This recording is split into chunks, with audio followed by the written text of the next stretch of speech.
আল্লাহ কিয়ামতের ওই আযাবের ভয়ঙ্কর হুঙ্কারের কথা উল্লেখ করে বলে, এমন বাঁশির আওয়াজ বাজবে, বাড়তে বাড়তে মানুষের কান নষ্ট হবে, অসুস্থ মানুষ বেহুশ হয়ে যাবে, গর্ভধারিণী মা বাচ্চাটা প্রসব হবে, মা অনুভব করতে পারবে না।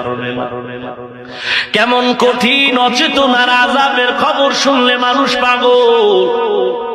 এরে নবীর উম্মতের দল, মা বাচ্চাকে দুগ্ধ পান করাবে, বাচ্চা হাতের থেকে পড়ে যাবে, মা টের পাবে। হাসরের ময়দানের আগ মুহূর্ত ইসরাফিলের আওয়াজ, মানুষগুলো পাগল নেশাগ্রস্তের মতো হেলে দুলে পড়ে যাবে। বলা হবে, কি ব্যাপার, তোরা কি নেশা পান করেছো? জবাব আসবে, অমা হুম বিসুকারা, কেউ নেশা পান করে না। তো এমন কেন নেশাগ্রস্তের মতো, পাগলের মতো, মাতালের মতো পড়ে যাও? আল্লাহ জবাব দিবেন, ওয়ালাকিন্না আযাবাল্লাহি শাদীদ, আল্লাহর আযাব বড় ভয়ঙ্কর। আল্লাহর আযাবের ভয়ে মানুষগুলো পাগলের মতো হেলে দুলে পড়ে যায়। মায়ার নবী যখন জাহান্নামের আযাবের বয়ান করতেন, সাহাবায়ে কেরাম বেকরার হয়ে যেতেন। আজকে তো সে আযাবের কোনো চিন্তা নাই, বরং কপাল এমন পুরা পুরলো, কোরআনের কথাকে শুনিয়াও বলে কিছু আযাব হবে না, এগুলো মিথ্যা, হুজুরেরা বলতে পারে, বলুক, বাধা দিও না। অথচ এক জাররা পরিমাণ গুনাহ নিয়ে যদি কবরে যাও, ওরে যুবক, ও বৃদ্ধ বাবাজি, ও পর্দার আড়ালের মা, ও ব্যবসায়ী ভাই, ও দোকানওয়ালা, ও চাকরিজীবী ভাই, মরণের গ্যারান্টি আছে, হায়াতের গ্যারান্টি আছে।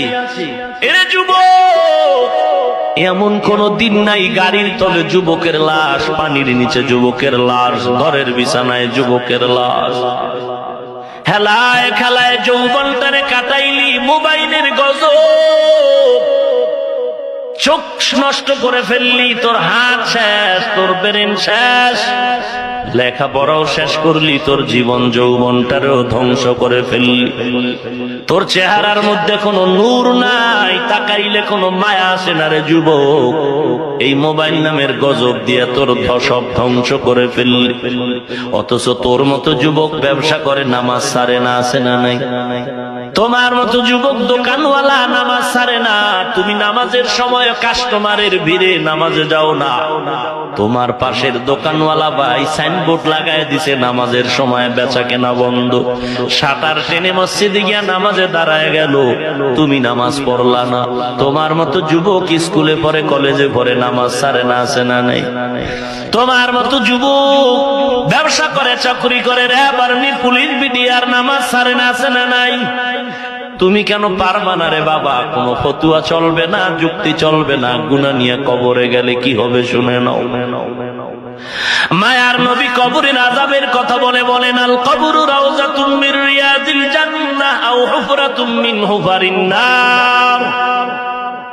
অন্ধকার কবর কারো জন্য হবে সাপের ওই গর্ত, আযাবের গর্ত, আর কারো জন্য বেহেশতের বাগান হয়ে যাবে। কার জন্য হবে?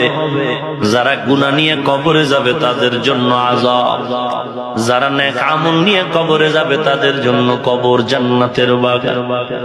গতকালকে না পরশুদিন খবর পাইলাম মিডিয়াতে, অনেক বছর পর কোন এলাকার নদীর পারে লাশ পাওয়া গেল, কাফন সহ তাজা। এরকম বহু ঘটনা এখন দেখা যায়। আবার কত কবরে আযাব, সাপের আওয়াজ, ধোঁয়া, আগুন দেখা যায়। যত কবরে আযাব দেখা গেল সব বেনামাজির লাশের কবর, আর যত কবরে কাফন সহ লাশ 20 বছর পরে তাজা, সব হলো নামাজির কবর।